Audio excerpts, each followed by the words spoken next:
बिस्मिल्लाहिर्रहमानिर्रहीम। अस्सलामु अलैकुम वरहमतुल्लाहि वबरकातुहू। Math 132 lecture number 39। आज हम curl of a vector field पढ़ेंगे। दो चीज़ें हम पहले पढ़ चुके हैं, gradient of a scalar and divergence of a vector. आज का लेक्चर जो है वो कर्ल ऑफ अ वेक्टर है।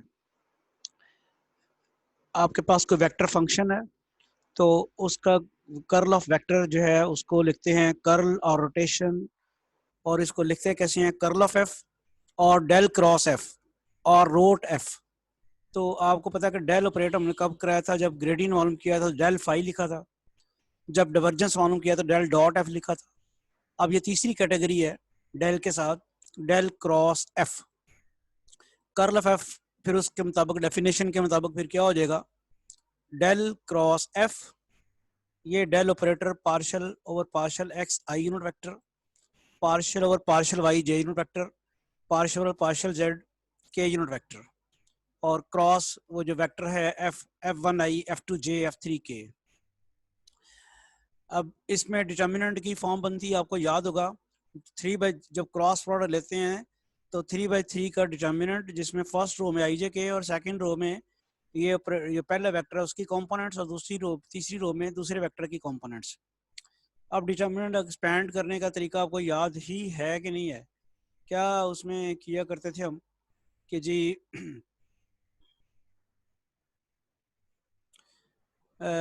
आई जो है जब आपने लिखना है तो फिर आपने ये कॉलम और ये रो छोड़ देनी है, और फिर करना कि आपने इसको मल्टीप्लाई इसके साथ कराना है, माइनस करके इसको इसके साथ, और फिर उसके बाद आपने क्या करना है, माइनस जे लिखना है, और वो यहाँ पे लिखा हुआ है। यानी आप या यूँ कह लें कि आपने ये फर्स्ट रो और फर्स्ट कॉलम छोड़ के ये जो एंट्रीज है इनका डिटरमिनेंट बना लेना है 2/2 का, partial partial Y, partial partial Z, F2 F3। अगली दफ़ा आपने क्या करना है, माइनस जे करके अगली दफ़ा आपने जो चीज़ छोड़नी है वो आपके पास क्या चीज़ है, आपने कौन सी रो और कौन सा कॉलम छोड़ना है। अब आपने ये सेकंड कॉलम और ये आपने सेकंड रो छोड़नी है, और ये रो सेकंड कॉलम और सेकंड रो छोड़ने के बाद जो आपके पास बचता है वो एंट्रीज आपने लिखनी है। अब वो बचता क्या आपके पास, ये बचता है, यानी सॉरी मैंने यहाँ पे ये आपको जरा बता दूं कि आपने चूंकि जे जे करना था तो फिर आपने फर्स्ट रो और सेकंड कॉलम छोड़ना है। तो जो एंट्रीज बचनी है आपके पास ये बचनी है, पार्शियल ओवर पार्शियल एक्स आ गया, पार्शियल ओवर पार्शियल जेड आ गया, F1 और F3, फिर प्लस के यूनिट वेक्टर लगाना है आपने ये वाला, और फिर आपने क्या करना है, थर्ड रो और फर्स्ट कॉलम छोड़ के डिटरमिनेंट लिखना है।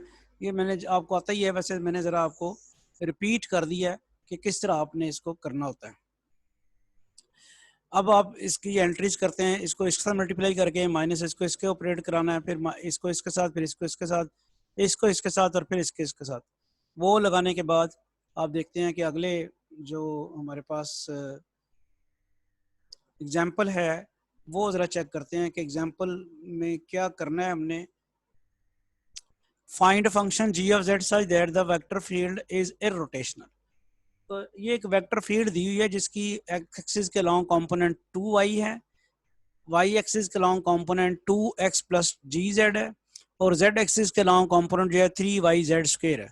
इररोटेशनल, पहले डेफिनेशन देख लेते हैं कि वेक्टर फील्ड इररोटेशनल कब होती है, जब उसका कर्ल जीरो हो। हमने पहले सोलेनोइडल पढ़ी हुई है, सोलेनोइडल कब होती है, जब उसका डाइवर्जेंस जीरो हो, और इररोटेशनल कब होती है, जब उसका कर्ल जीरो हो। तो फिर हम क्या करेंगे, इसका कर्ल मालूम करके इसे जीरो करेंगे। तो del cross this is zero, ये curl of this vector field हो गया।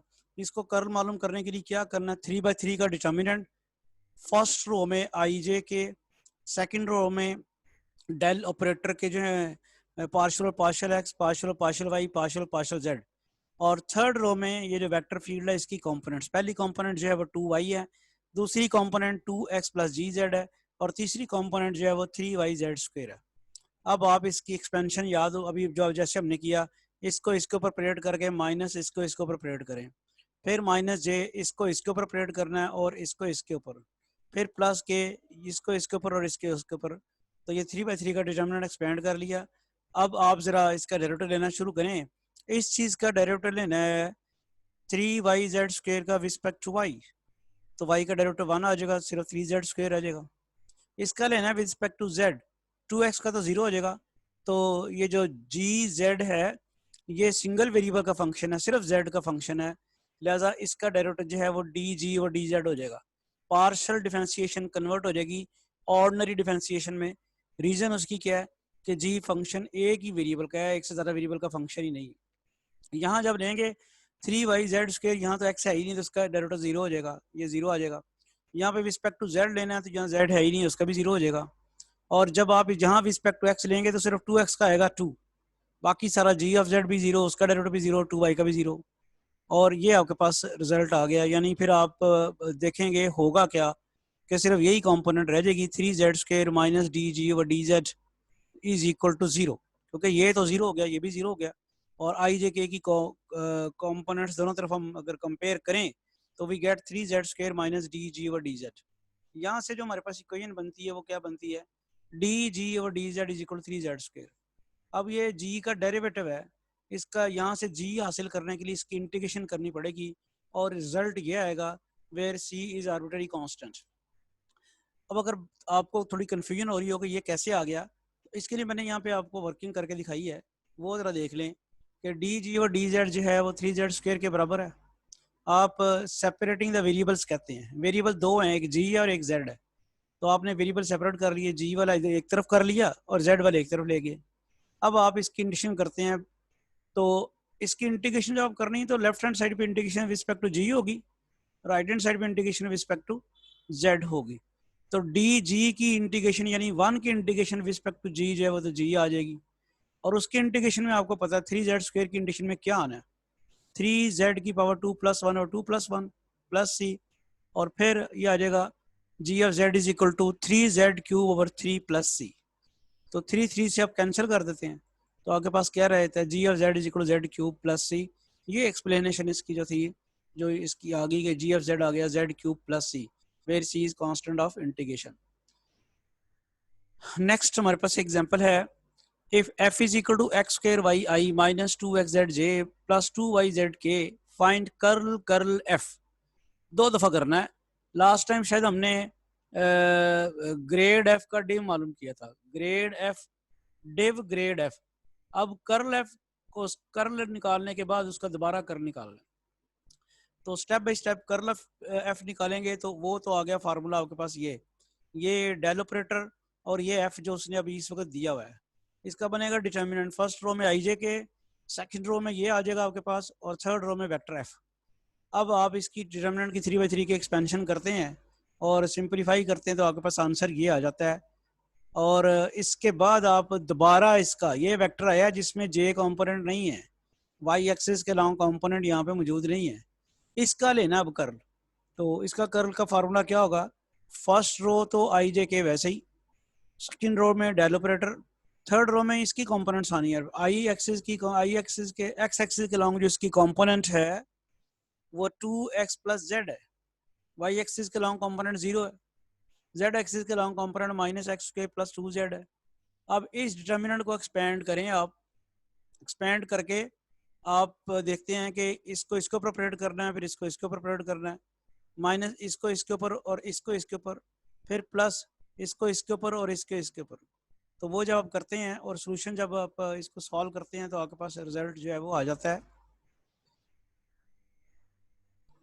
Example 3, v is equal to a cross r, prove that a is equal to 1/2 curl v। तो एक्चुअली कर्ल v लेना आपने, तो कर्ल v आप लेते हैं तो डेल क्रॉस v आता है। डेल क्रॉस v में आप लिखेंगे तो वो क्या आएगा, del cross a cross r। तो आपने ये दो क्रॉस प्रोडक्ट्स आ गई हैं, पहली जो है वो बाहर वाली तो वैसे रहने दें, del cross a cross r का फार्मूला लिखें, आई जे के a1 a2 a3 x y z A1 A2 A3 मैंने कंपोनेंट्स ली हैं वेक्टर ए की। अब इसको जरा एक्सपेंड करते हैं तो आपके पास ये रिजल्ट आता है।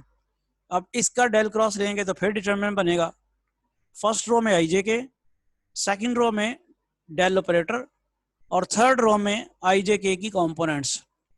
अब इसको एक्सपेंड करते हैं तो आपके पास रिजल्ट जो है वो 2A1i plus A2j plus A3 की आ जाता है। आप जरा वर्किंग थोड़ी सी कर लीजिए कि मैंने आपके लिए छोड़ दी है।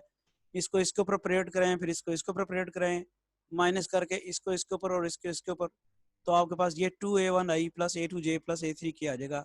A1i plus A2j plus A3 के वेक्टर ए होगा तो आपने वहां पे ए लिख दिया और इसी तरह ए की वैल्यू आपके पास आ जाती है 1/2 कर्ल v।